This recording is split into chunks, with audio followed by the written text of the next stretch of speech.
Sa number 3, Gov Lacson hindi magsuporta sa plano nga pag-spray sang kemikal para sa RSSI nga peste. Luyag sa Negros Occidental nga mag-go green sa away kontra sa RSSI.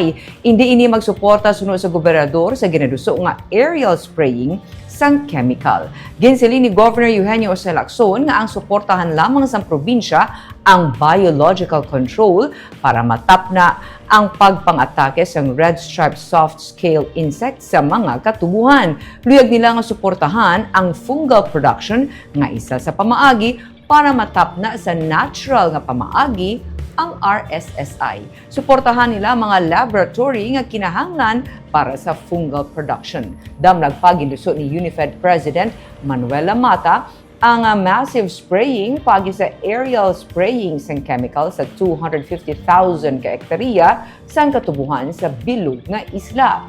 Ini ang nagabalor sang 200 million pesos. Ginsiling ni Lacson nga may pila ka mga sektor nga nagpabutyag sang kabalaka sa among sahi sang spraying. Una suno sa gobernador, may katubuhan nga yara mismo na hamtang malapit man sa mga komunidad. Ikaduha, ginalantaw man ang mahimo nga epekto sa aquaculture kag sa iban nga kasapatan. Ang wind direction suno kay Lacson isa sa mga factor nga dapat hatagan sang konsiderasyon. Ginsiling man damlag pa nila Mata nga safe sa pumuluyo kag kasapatan ang iya nga ginaduso. Sunod kay Lacson, natural nga pamaagi ang gamiton sa probinsya, hindi lamang sa RSSI, kundi pati na sa palaabuton pa nga mga pest problems. Sa pihak nga bahin, ginsiling ni 5th District Representative Dino Yulo nga mag-aabot buwas ang team gikan sa National Crop Protection Center kag talakayo nila ang RSSI, army worms, kag ang integrated pest management. For sure, we will not support, we will not fund that. No?